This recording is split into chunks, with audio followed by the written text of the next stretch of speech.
चलिए तो अब शुरू करते हैं। गाला का paper number absolutely 2 and it's solution with obviously maps. सबसे पहले इतना समझ लो कि गाला ने जो भी पेपर नंबर 2 दिया है ना, सबसे बढ़िया वाला दिया है। I can give you a guarantee to that 30 to 40% of your board examination paper will definitely be based on this। मैं इतना आपको अच्छे से बता दूं कि आपकी जो भी बोर्ड की एग्जाम रहेगी ना, उसमें इस गाला 2 में से तकरीबन 30 to 40% आने वाला है। तो इतना समझ लो कि ये सबसे बढ़िया वाला पेपर है आपका as far as MCQs are concerned, as far as objectives are concerned और as far as the question answers are concerned. सभी की तरफ से देखो तो ये बेस्ट वाला पेपर है गाला का, इतना तो हम जरूर से बोल सकते हैं। तो चलिए अब शुरुआत करते हैं एब्सोल्युटली मैचिंग के साथ। अब मैचिंग के सारे आंसर मैंने आपको यहाँ पे दिए ही हुए हैं, ध्यान से आप लोग एक बार देख लीजिए। मेट्रियंशियल सिस्टम ऑफ फैमिली, तो it belongs to Dravidian age, you can easily come to know that. Prithviraj Raso, okay. अब ये पृथ्वीराज रसो लिखा किसने है? तो पृथ्वीराज रसो लिखा है पोएट चंद्रबरदाई ने। रानी की वाव, so Rani ki Vav belongs to Patan, you can easily come to know. अब सबसे आईएमपी वाला जो कोई भी चीज है उसकी तरफ बढ़ रहे हैं, दैट इज सॉलिटरी रिसोर्सेज। अब सॉलिटरी रिसोर्सेज की अगर बात करो तो इट इज क्रायोलाइट मिनरल। जो क्रायोलाइट मिनरल है वो सॉलिटरी रिसोर्स है। सॉलिटरी रिसोर्स माने पूरे वर्ल्ड में जो ये एक या दो ही जगह पे मिलते हैं, we are talking about them, okay. Year of women empowerment, अगर वीमेन एम्पावरमेंट के ईयर की अगर बात करो तो that is of 2002 common era, CE is equal to common era. इतना आप जरूर से याद रखिएगा कि यहाँ जितनी भी चीजें अभी आपको स्क्रीन पे दिख रही है उसमें से तकरीबन एक या दो, अगर अच्छा नसीब आप लोग लेके आए हो तो इतना समझ लो इसमें से तकरीबन 2 आपको दिखे जाएंगे बोर्ड के पेपर के अंदर। लेकिन मुझे जहां तक लगता है तो एक तो कंफर्म ही है, that is solitary resource. Solitary resource यानी क्रायोलाइट मिनरल। याद रखिएगा ये कहीं पर भी आपकी बोर्ड की एग्जाम में पार्ट ए में होगा ही होगा। चलिए थोड़ा और आगे बढ़ते हैं। Now we are heading towards the true and false, okay. चलिए ट्रू फॉल्स की तरफ बढ़ते हैं ना। सबसे पहला वाला लेते हैं। Kathakali is a very famous dance from form of Andhra Pradesh. Obviously that is false. Kathakali कहाँ का डांस फॉर्म है? तो कथकली जो कोई भी है ना, वो कथकली फॉर्म है केरला का। So Kathakali form belongs to Kerala, not to Andhra Pradesh. तो आप पूछोगे कि सर आंध्र प्रदेश में कौन सा वाला आता है? तो आंध्र प्रदेश में आता है Kuchipudi, that you should never ever forget. तो जब आंध्र प्रदेश की बात चलेगी तो आगे कथकली नहीं आएगा, कुचिपुड़ी आएगा। लेकिन यहाँ this statement is completely wrong because Kathakali is a very famous dance form of Andhra Pradesh, that is false. अगर केरला होता तो ट्रू होता और कथकली जगह जगह कुचिपुड़ी होता तो भी ट्रू होता, लेकिन दोनों से कुछ नहीं है तो इसलिए मैंने इसको फॉल्स दिया हुआ है। Let's go for the seventh one. Persian was the language of court of Delhi सल्तनत। True, obviously it was true, yes. Persian को देख के आप लोग ऐसा समझोगे कि भाई ये पर्शियन लैंग्वेज और अपने दिल्ली का कहाँ कुछ लेना देना है, ओके। उस टाइम पर अगर देखा जाएगा तो मुगल सल्तनत चल रही थी, you can easily come to know about that. And at that time जो भी दिल्ली सल्तनत थी उसकी जो ऑफिशियल लैंग्वेज जो कोई भी चलती थी that was Persian, so it was true. In organic farming chemical fertiliser and insecticides are not used. Obviously अगर आप ऑर्गेनिक फार्मिंग की बात कर रहे हैं तो उसमें केमिकल तो कुछ भी यूज नहीं होगा और इंसेक्टिसाइड्स भी यूज नहीं होगा। वो बहुत डिफरेंट डिफरेंट चीजें उसमें यूज करते रहते हैं। तो this statement is again true, we can speak like this, okay. Number 9 पे चलते हैं। India ranks first in the production of cement. अब आप लोग जानते ही हो कि जूट के अलावा, या absolutely we can speak like this, कि अगर आपने ठीक तरह से मैन्युफैक्चरिंग इंडस्ट्रीज पढ़ा हुआ है तो I can tell you one thing, okay, कि यहाँ पे जूट को बात कर दो, बाकी सभी जगह पे हम लोग दूसरे स्थान पे ही आते हैं, okay. So India ranks first in the production of cement, that is false. We are on second. तो फर्स्ट पे कौन है? ऑब्वियसली फर्स्ट पे चाइना ही है, ओके। चलिए 10 पे चलते हैं। Poverty is a qualitative concept. अब ध्यान से देखिएगा, यहाँ पे अगर क्वालिटेटिव की जगह क्वांटिटेटिव दिया होता तो ये स्टेटमेंट बिल्कुल ही फॉल्स हो जाता। ये क्वालिटेटिव कॉन्सेप्ट है।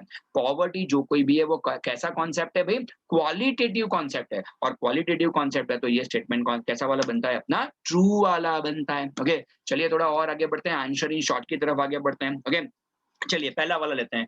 वेयर इज उत्तरार्ध डांस महोत्सव इज सेलिब्रेटेड। अब ये उत्तरार्ध डांस महोत्सव आप जिसे बोलते हैं ना, इंग्लिश में इसे बोला जाता है नॉर्दर्न डांस फेस्टिवल। और जब नॉर्दर्न डांस फेस्टिवल की अगर बात आती है तो obviously we can speak like this कि नॉर्दर्न डांस फेस्टिवल कहाँ पे है? मोडेरा, महसाणा, इट इज मोडेरा महसाणा में आएगा। Okay, who wrote the book Ain Akbari, अब ध्यान से दोनों, who wrote the book Ain Akbari, so that is Abdul Fazal Akbarnama, that is Abdul फजल अकबरनामा, ये नाम याद रखोगे तो भी चलेगा, अब्दुल फजल, that was quite हो गए। so who wrote the book आईने Akbari, that was none other than Abdul फजल। अब जब भी कभी आप करने बैठो ना, अगर एमसीक्यू को इस तरह से आप लोगे तो अच्छी तरह से आप याद कर पाओगे। देखो फेस्टिवल्स के बारे में आते ही है, ओके, फेयर्स के बारे में आप सब कुछ लिख के रख लो, ओके, कौन सी बुक किसने लिखी हुई है ये भी लिख लो। तो इनमें से तकरीबन अगर आप जाओगे ना, अगर आप जितने भी फेयर्स है उसके बारे में लिख लोगे, या जितने भी बुक्स है जो वो कौन कौन से ऑथर ने लिखी हुई है या कौन से व्यक्ति ने उसे लिखी हुई है, अगर ये सारी चीजें लिख के पहले से साइड में कर लोगे ना, ओके, तो I can give you guarantee to that कि पार्ट ए में तकरीबन 4 से 5 मार्क आप काउंट इजीली कर पाओगे, क्योंकि घुमा फिरा के मैचिंग हो या ट्रू फॉल्स हो या इस तरह से आंसर इन शॉर्ट हो या आगे एमसीक्यू हो या ब्लैंक्स हो, इन सारी चीजों में ये सारी चीजें घूम घूम के बार बार आती ही रहती है। तो इसका एक शॉर्ट नोट जैसे कुछ बना दो, एक छोटी सी नोट उसकी बना दो और रोज उसको पढ़ते रहो। बस आपको याद नहीं करना है, रोज उसको एक दो बार पढ़ते रहो, या जब भी आप फ्री हो इसको पढ़ते रहो, आपको आपो आप ही ये सारी चीजें आने लगेगी।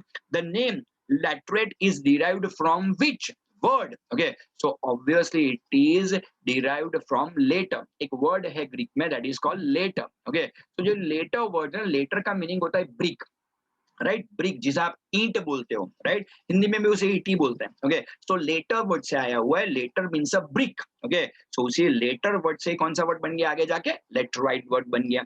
For what development price rise along with stability is beneficial, okay, अब देखो price right with stability is beneficial for the economy, okay, तो कौन से डेवलपमेंट के लिए अपने को ये चीज अच्छी लगेगी, तो इकोनॉमी अगर डेवलपमेंट करना चाहते हो, इकोनॉमिकल डेवलपमेंट अगर आप करना चाहते हो, तो price rights with stability is beneficial, I can say, okay. चलिए अब फिल इन द ब्लैंक्स की ओर बढ़ते हैं, ओके। सबसे पहले ब्लैंक देख लो, okay, blank language is similar to Hindi and Gujarati. अब कौन सी ऐसी लैंग्वेज है जो हिंदी और गुजराती के काफी करीब है, that is Rajasthani, the answer is Rajasthani. सबसे बढ़िया वाला एमसीक्यू यहाँ पे दिया गया, सबसे बढ़िया वाली ब्लैंक यहाँ पे दी गई है 16, ये कहीं पर भी आ सकता है, आप इसको याद करके रखिएगा। तो a 7.5 metre feet high statue, okay, weighing 1 ton was found in Sultanganj in Bhagalpur district, Bihar, that was of copper, okay, वो कौन सा स्टैच्यू है, वो कॉपर स्टैच्यू है, ओके, तो ये कॉपर स्टैच्यू वाला क्वेश्चन तकरीबन आप कोई भी पेपर सेट उठा के देख लो, सभी जगह ये कॉपर स्टैच्यू वाला पूछा है, ओके, तो ये आएगा ही आएगा, कई बार 7.5 मीटर हाइट, 7.5 फीट हाइट है, कुछ इस तरह से भी आपको पूछा जा सकता है।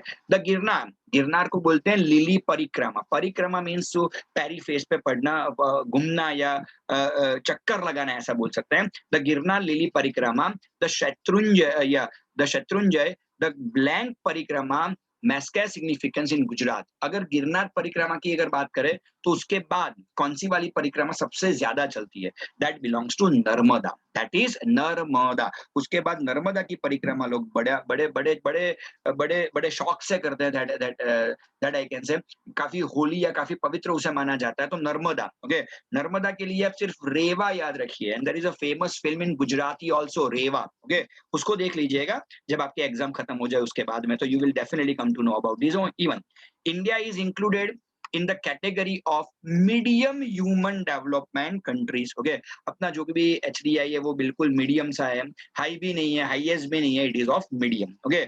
ULFA United Liberation Front of Assam, अब जब उल्फा की बात चलती है तो obviously organisation of Assam, that is the organisation of Assam, तो उल्फा जो कोई भी है वो आसाम से बिलोंग करता है, that you must be knowing this, okay. चलिए अब चलते हैं एमसीक्यू की ओर। सबसे पहला एमसीक्यू देख लो, okay, who was the originator of dance। अब डांस का ओरिजिनेटर कौन है, okay, so you know that well कि डांस के अगर ओरिजिनेटर की बात करें तो that is Shiva and Nataraj. so Shiva and Nataraj are the originators, or were the originators of dance, which is the place marked with A, okay। अब ध्यान से यहाँ पे देखो, okay, पूरा आपको यहाँ पे एक स्क्रीन पे एक पिक्चर दिखाई देता होगा, ओके, यहाँ पे एक स्टार करके कुछ मार्क करके अपने को दिया हुआ है, ये चीज है कौन सी, okay, so that is none other than Hampi. ये जो कोई भी यहाँ पे डॉट किया हुआ है दैट इज हम्पी, वो हम्पी है, that you should never ever forget, okay, so that is Hampi. चलिए थोड़ा और आगे बढ़ते हैं।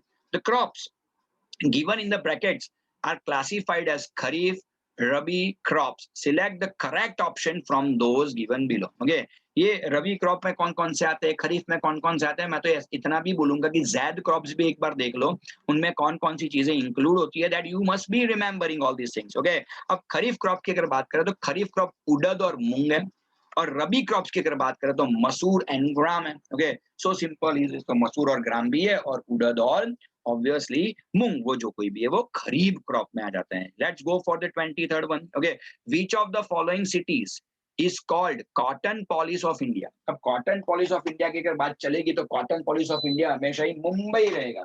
मैंने आपको बहुत बार ऐसा भी बोला हुआ है कि जब भी कभी आप कर रहे हो मैप, तो मैप में कहीं पर भी कॉटन की अगर बात चले तो आप मुंबई या महाराष्ट्र दिखा सकते हो। No issue with this, because Mumbai is rightly known as the cottonopolis of India. दूसरी चीज जरा याद कर लीजिए, ओके। अगर डेनिम सिटी की अगर बात चले तो, okay, Manchester of the East की बात चले तो that is Ahmedabad, that you should never ever forget. इन तीन में से या इन दोनों में से एक तो आपकी बोर्ड की एग्जाम में आने वाला है, इतना याद करके रखिए। कॉटन पॉलिश कौन सा है, वो मुंबई है, लेकिन अगर डेनिम सिटी की अगर बात करोगे तो डेनिम सिटी कौन सा वाला है, तो डेनिम सिटी या मैनचेस्टर ऑफ ईस्ट किसे बोलते हो, तो डेनिम सिटी और Manchester of the east Ahmedabad है, ओके। चलिए, which is the biggest challenge before the one, okay. अब देखो यार, बहुत सारी चीजें अगर आप इसमें देखने जाओगे इस एमसीक्यू में, तो आपको लगेगा कि सर सारे ऑप्शन मेरे को अच्छे लग रहे हैं, लेकिन यहाँ पे क्या बोले, biggest challenge before the one, okay. Poverty देख लो, या अंडर डेवलप कंट्री देख लो, इंटरस्टेट बॉर्डर्स देख लो, या इंक्रीजिंग पॉपुलेशन देख लो, ये पूरे वर्ल्ड की प्रॉब्लम नहीं है। शायद ये इंडिया की हो सकती है, लेकिन पूरे वर्ल्ड की ये दिक्कत नहीं है। पूरे वर्ल्ड की अभी जो अगर दिक्कत की बात की जाए, तो पूरे वर्ल्ड की जो सबसे बड़ी वाली जो चैलेंज है, दैट इज टेररिज्म। तो terrorism would be the right answer to that. अब चलिए लास्ट में साथ में ले ही लेते हैं मैथ, ओके। अगर इतना आप कर लेते हो तो ऑब्वियसली, ओके, काफी अच्छे रिजल्ट्स आप अपनी बोर्ड की एग्जाम में ला पाओगे। अब सबसे पहले समझ लो दचीग्राम कहाँ पे आता है, ओके। तो ध्यान से आप अपनी मैप की ओर देखिए, ओके। तो इंडिया का सर जिसे बोलते हैं, ओके, अगर आप ध्यान से मैप को देखोगे तो वो इंडिया का सर है, ओके। तो इंडिया के सर पर ही आपको कहाँ पे मिलेगा, दचीग्राम। एक देखिए, इंडिया के सर पे एक छोटा सा कर्व बनता है, तो उसी कर्व के पास अपने को एक पॉइंट करके क्या दिखाना है, दचीग्राम दिखा देना है, ओके। अब देखो दूसरा, अगर मैप को अगर देखोगे आप काला 2 में, तो अल्यूवियल सॉइल बताई गई है, तो अल्यूवियल सॉइल बिल्कुल नीचे आ जाइए, ओके। तो बिल्कुल नीचे आपको alluvial soil easily you can find it over here, okay. So जब भी अल्यूवियल सॉइल की बात चलती है तो alluvial soil will be that, okay. अब दचीग्राम के बाद अगर देखा जाए तो दचीग्राम के बाद आएगा सुंदरबन। अब ये सुंदरबन कहाँ पे है, तो you can easily come to know this के सुंदरबन एग्जैक्टली आपको इस जगह पे दिखा जाएगा, ओके। तो जब भी कभी सुंदरबन दिखाने की बात आए तो सुंदरबन आपको इस जगह पर ही दिखाना होगा, ओके। तो ये छोटी छोटी चीजें हैं, इसका हमेशा ही से ख्याल रखिएगा। क्यों, क्योंकि बोर्ड के लिए सबसे बढ़िया सी चीज है, ओके। इतना समझ लो, गिर गिर नेशनल पार्क पूछा जा सकता है, दचीग्राम आ सकता है, या सुंदरबन आ सकता है, या पेरियार आ सकता है। पेरियार के बारे में भी मैंने आपको बताया था कि एग्जैक्टली जो पार्क स्ट्रीट है, ये जो पार्क स्ट्रीट है उसके आगे इस जगह पे एग्जैक्टली इस जगह पे, ओके। एग्जैक्टली अगर देखा जाए तो इस जगह पे आपको क्या देखने को मिल जाएगा, तो एग्जैक्टली इसी जगह पे आपको मिल जाएगा दचीग्राम। तो इस जगह पे आपको दचीग्राम दिखा देना, अरे इस जगह पे आपको पेरियार नेशनल पार्क दिखा देना है। दचीग्राम ऊपर रहेगा, सुंदरबन यहाँ पे आएगा, गिर एग्जैक्टली इस जगह गुजरात की इस जगह पे आएगा, ओके। गिर गिर की अगर बात करो तो गिर आपको इस जगह पे दिखाना है, ऑब्वियसली गुजरात में, ओके। और अगर आप बात करते हो पेरियार नेशनल पार्क की, तो पार्क स्ट्रीट जो श्रीलंका से जोड़ती हुई जो अपनी लाइन है इंडिया को, वो एग्जैक्टली उसी जगह पे आप पार्क स्ट्रीट को पार्क स्ट्रीट जो कोई भी है वहीं पे आप दिखा सकते हो पेरियार नेशनल पार्क। तो ये सारी सारी चीजें ऐसी है कि आप वहां पे दिखा सकते हो। इनमें से कोई एक तो आ ही जाएगा, ओके। जितनी भी सॉइल्स है सारी सॉइल्स याद कर लीजिए, कहाँ पे ऐसी सॉइल्स मिलती है वो देख लीजिए, राइट। तो अब जब भी आप एल्यूवियल सॉइल की अगर बात करते हो तो एल्यूवियल सॉइल मैंने दिखाया है एग्जैक्ट वही हो गया। अब टी प्रोड्यूसिंग स्टेट, अब देखो ये तो एकदम इजी वाला बन जाएगा, ओके। ये तो एकदम इजी वाला बन जाएगा। टी प्रोड्यूसिंग स्टेट तो मेरे ख्याल से सबसे इजी वाला बन जाएगा। अल्यूवियल सॉइल तो देख ही लिए, ओके। नहीं देखा तो अभी भी मैंने मेंशन करके रखा हुआ है, ओके। चलिए अब चलते हैं टी प्रोड्यूसिंग स्टेट। अगर टी प्रोड्यूसिंग स्टेट की अगर बात करें तो दैट इज दिस, ओके। तो आसाम, आसाम से बढ़िया तो कोई टी प्रोड्यूसिंग स्टेट है ही नहीं, ओके। तो obviously we can go like this, okay. अब ग्राउंड नट की अगर बात करें तो ग्राउंड नट गुजराती दिखाने को बोला है, तो गुजरात तो आप आसानी से दिखा पाओगे, तो ग्राउंड नट दिखा दो गुजरात में, ओके, ऑब्वियसली। उससे अगर आगे आप जाओगे, तो उससे आगे हमें दिखा पूछा गया है कि भई actually one centre producing iron and steel, one centre producing iron and steel with name, तो obviously that would be Hazira in Gujarat, Hazira in Gujarat. अब ध्यान से आप देखो कि हजीरा इन गुजरात कहाँ पे आता है, तो हजीरा इन गुजरात अगर गुजरात की अगर बात करें, तो गुजरात में जो नीचे महाराष्ट्र की ओर जो थोड़ी-सी गैप बनती है, राइट? उसी जगह पे हजीरा आ जाता है। ओके, अब देखो सबसे ईज़ी वाला भी यहाँ पे पूछा हुआ है। क्या पूछा है कि one centre of cotton textile industry. अब वन कॉटन टेक्सटाइल यानी कॉटन पॉलिश, तो कॉटन पॉलिश में मुंबई से बढ़िया मुझे और कुछ दिख नहीं रहा, तो definitely I am gonna show you Mumbai. Okay, so Mumbai दिखा देंगे। अब देखो गोवा का कैपिटल अगर पूछा जाए, तो गोवा का कैपिटल एब्सोल्युटली यहाँ पे आता है। गोवा का कैपिटल एकदम छोटा वाला, यहाँ पे पूछा नहीं है लेकिन फिर भी बता रहा हूँ कि एकदम छोटा वाला जो कोई भी यहाँ पे आपको दिख रहा है, that is we can say that is the absolutely that is the ये जो छोटी-सी चीज़ है, दैट इज़ वी कैन से कि वो क्या है, तो वो है गोवा का कैपिटल पणजी। तो ये छोटी-छोटी चीज़ें जब भी आप करते हो मैप में, तो ये सारी चीज़ें याद रखिएगा। इसमें से यहाँ तकरीबन हमने 4 ही चीज़ या 5 ही चीज़ मेंशन की हुई है। इस 5 में से भी एक चीज़ आपकी बोर्ड की एग्ज़ाम में होगी ही होगी। ओके, आई होप आपको वीडियो पसंद आया होगा। सारी क्वेरीज़ आपकी सॉल्व हो चुकी होंगी। Okay, so here DM sir is signing off. Thank you. Bye.